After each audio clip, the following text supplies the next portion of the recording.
What's up, guys? Alvaro here, and welcome to the bilingual stock market channel again. Let's go ahead and talk about some stocks and about what happened today in the markets.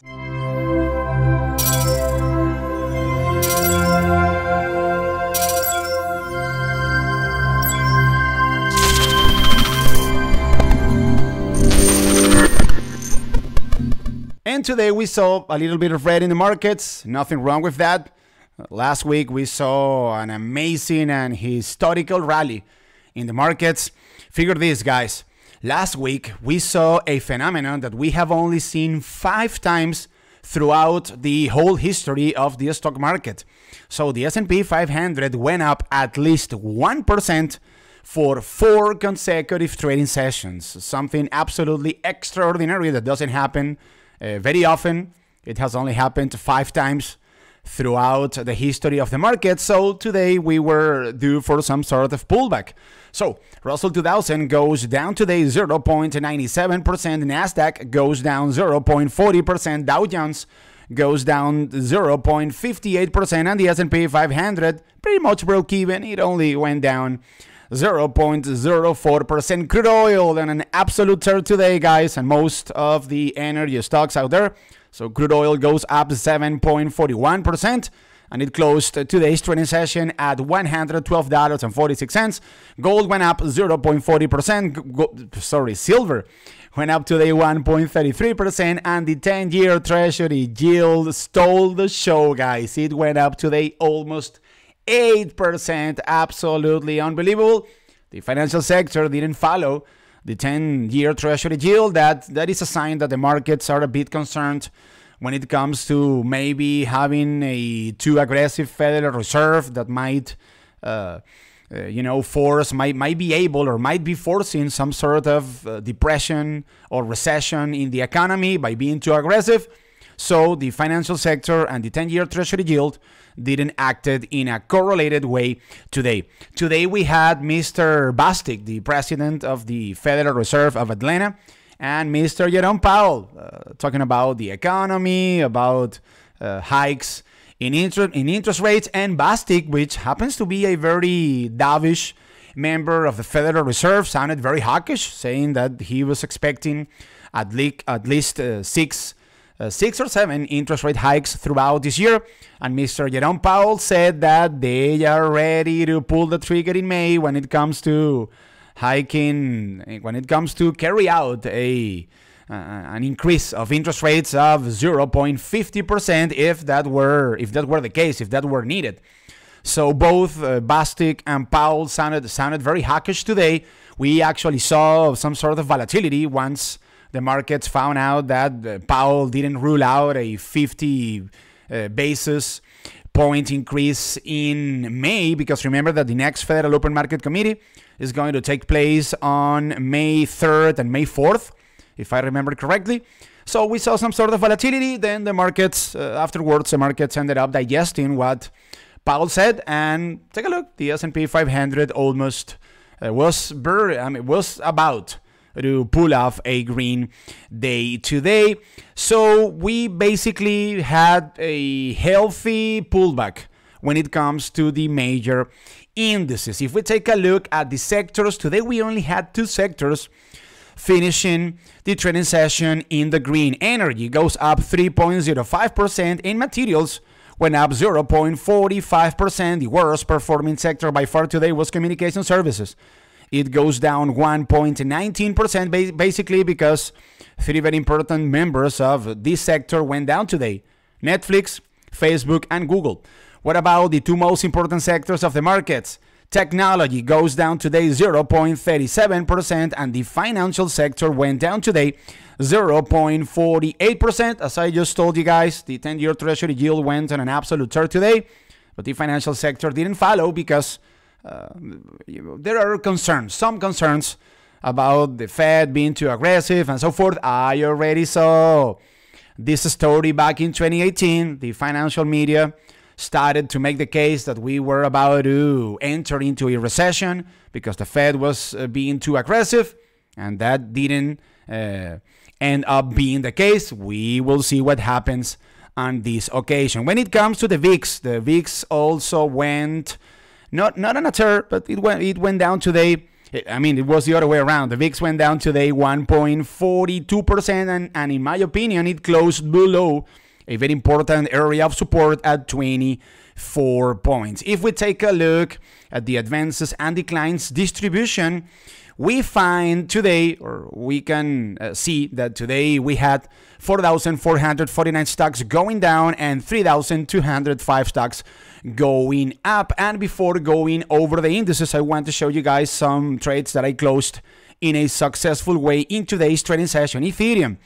I started a swing position on ETH on March 9th. I invested $4,000 at 2,727 bucks. Then on March 18th, I invested $3,000 more, so I ended up investing over here 7,000 bucks. I decided to lock in some profit today. I was seeing some sort of volatility because of what Powell was saying and stuff like that.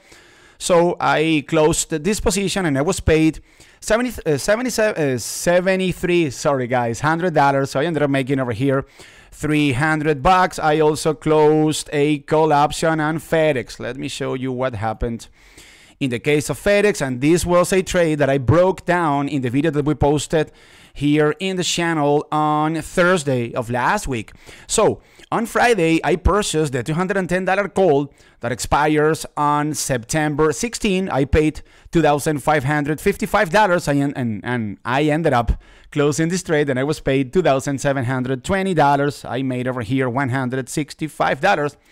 And I decided to buy back, guys, a call option. This was the last trade that I closed today. A call option that I purchased that I had sold, of Ford. So let me show you what happened over here with Ford Motors. So 2 calls that I sold on March 4th. I was paid at the $250, yeah, right. The $20 call. I don't think that Ford is ever going to go up to $250, right, per share. So this was the $20 call that expires on January 20th. I was paid on March 4th $378, and I decided to buy back the 2 covered calls that I had sold, and I paid today $302. I made over here $76. So long story short, I ended up making today $440. S&P 500 goes down 0.04%, and it closed today's trading session at 4,461 points.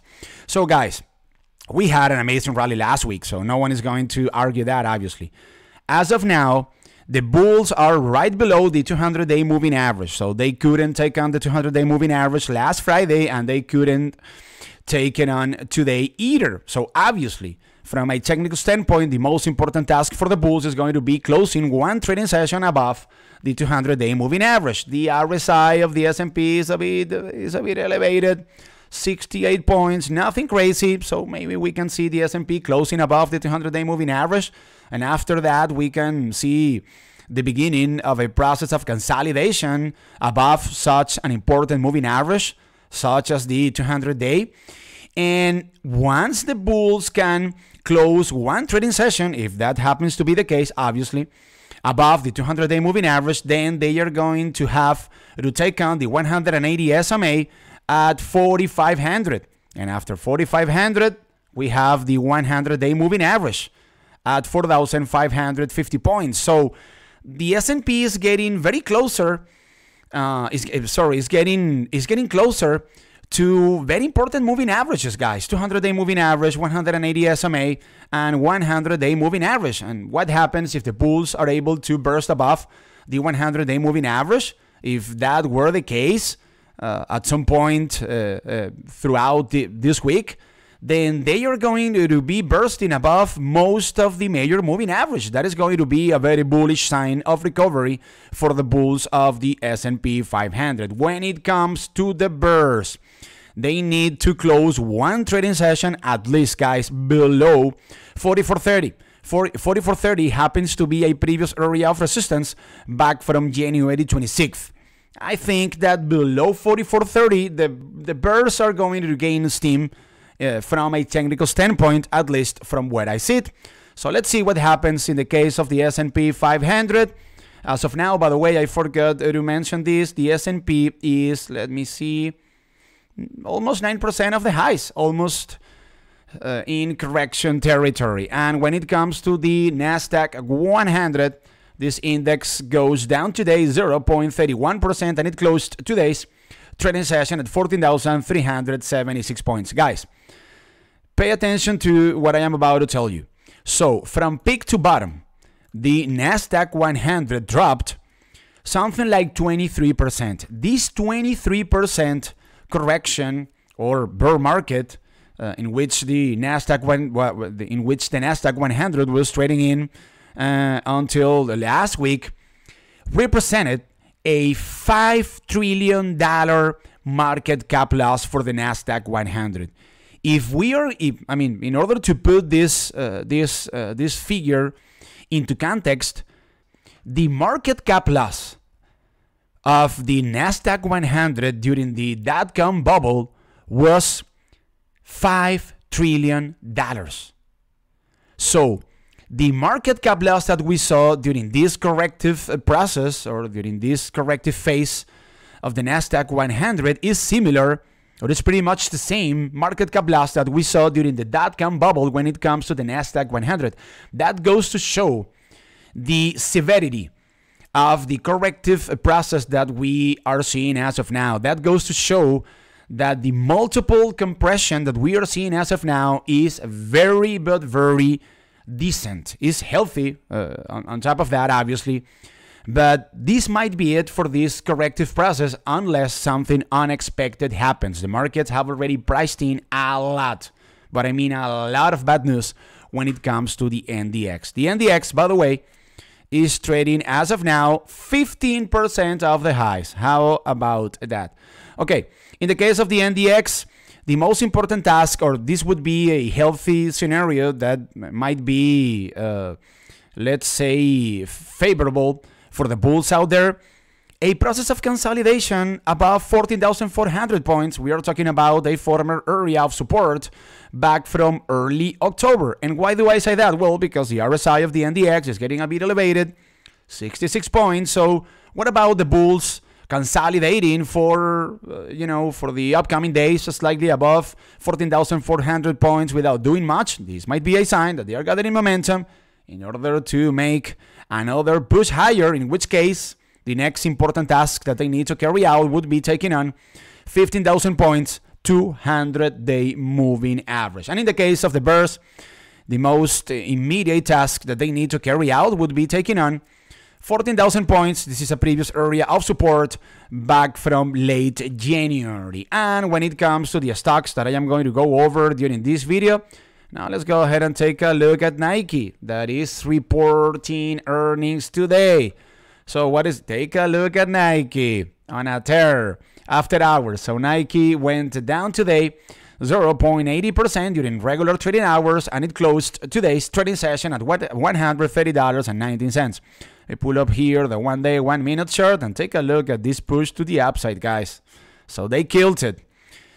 Nike is up almost 7% after hours. So let's see what happens over here. So EPS came in at 87 cents, beating the estimate of 71 cents. Wow, this was a very nice beat on EPS. Sales came in at $10.90 billion, beating the estimate of $10.62 billion. Do I have guidance over here, or China sales maybe, which is a very important metric for Nike? Let's see. No. Okay. Converse revenue came in at $567 million versus Street View of $585 million. So they missed on Converse revenue, which is an important brand that they own. But they beat very easily, guys, when it comes to EPS and sales. And I don't have anything else guidance related over here. I guess that guidance must have been very solid, guys, because for a stock to go up 7% with the markets that we are dealing as of now, I guess that they killed it. So what could be potentially happening tomorrow? I am going to draw a line over here, and Nike is trading after hours at almost $137. So as of now, the bulls are slightly above this yellow line that you guys can see over here, this 180 SMA 4-hour chart. The RSI is a bit elevated, 70 points. So can the bulls of Nike feel tomorrow right away the next gap up to $144 with the RSI being at $70? I don't think so, guys. $144 is a previous area of support back from early October. However, what about a retracement tomorrow down to $130? I am not going to try to take a momentum trade on Nike, guys, bursting above $137. No way, because the RSI is too elevated. However, if tomorrow we happen to see a retracement, a pullback down to $130, a previous area of support back from late February, this might be a buy, guys, because from $131, and taking into account that Nike just posted a very decent earnings report, then we could see a bounce back up to the 180 SMA at $137. So from $131, $132 up to $137, we are looking at a 4.50% profit. So apparently a very solid earnings report of Nike. The second stock of this video is going to be Peabody Energy. The stock of this company went on an absolute tear today, 8.91%, and it closed today's trading session at $23.83. And you guys know that the new meme stocks, the new momentum stocks, are energy stocks, guys. So watch out for Peabody Energy. $24 is a very interesting area from a technical standpoint. We are talking about a former area of resistance back from March 10th. So if I happen to see some sort of consolidation tomorrow, slightly above $24, take a look at the RSI, guys. This is important, 66 points. And why is it important? Because we have seen Peabody Energy recently trading with its RSI up to 83 points. So 66 points is a healthy level for the relative strength index of the stock of this company. Any process, and on top of that, guys, you guys can see how the stock of this company is on a very clear uptrend above all the moving averages. This is a very good looking chart from a technical standpoint. Any process of consolidation above $24 might be a sign that the bulls are gathering strength in order to make another push higher, and maybe they could be able to fill once again the next important gap for the stock of this company up to $29, a previous area of resistance back from early March. So if we were able to take a trade from $24.50 each or $25 up to $29, get these, guys, 29% profit. And the third stock of this video is going to be Roblox, or Roblox. Some people say Roblox, other people say Roblox. I say Roblox. Goes down today 6%, and it closed today's trading session at $46.62. And what about the calls of Pelosi? Those calls are getting killed, guys, as of now, but I think that those calls expire in January of next year. So in the case of Roblox, guys, the stock of this company went up last week. Get this, 42%. So the stock of this company went up a lot in a short period of time, and therefore its RSI got too elevated. Roblox was in a very overbacked condition on Friday, and today we saw some sort of profit taking. So watch out for a retracement of Roblox, guys, down to $42. $42 is a previous area of support back from late February that coincides with the 50 SMA on the 4-hour chart. So I'm thinking that if Roblox happens to pay a visit down to this area, $43.50, $43, the bulls are very likely to find support at a previous area of support that on top of that coincides with the 50 SMA on the 4-hour chart. So from $43-ish up to the 180 SMA on the 4-hour chart at $52, we're looking at a 16% profit. This 180 SMA on the 4-hour chart also coincides with a previous area of resistance back from March 1st. So Roblox is going to be one of the stocks that I am going to have on the top of my watch list in tomorrow's trading session. Qcom is going to be the last stock of this video.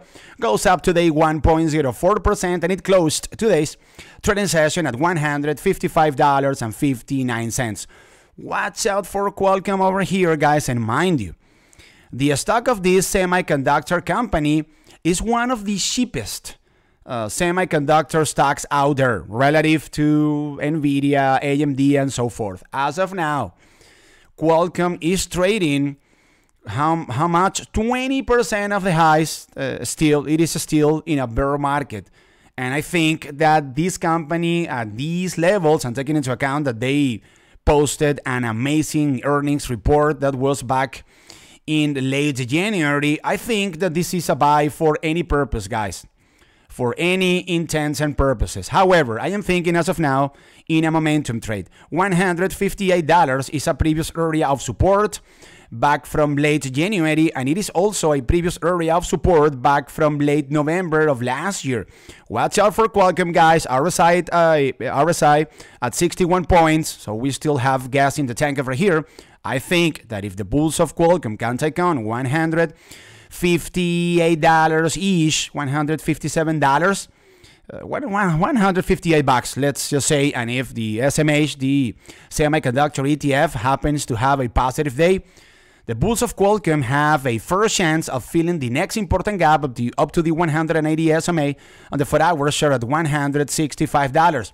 From $158-ish up to $165, we are looking at a 4% profit trade. And with Qualcomm, I am going to wrap up this video.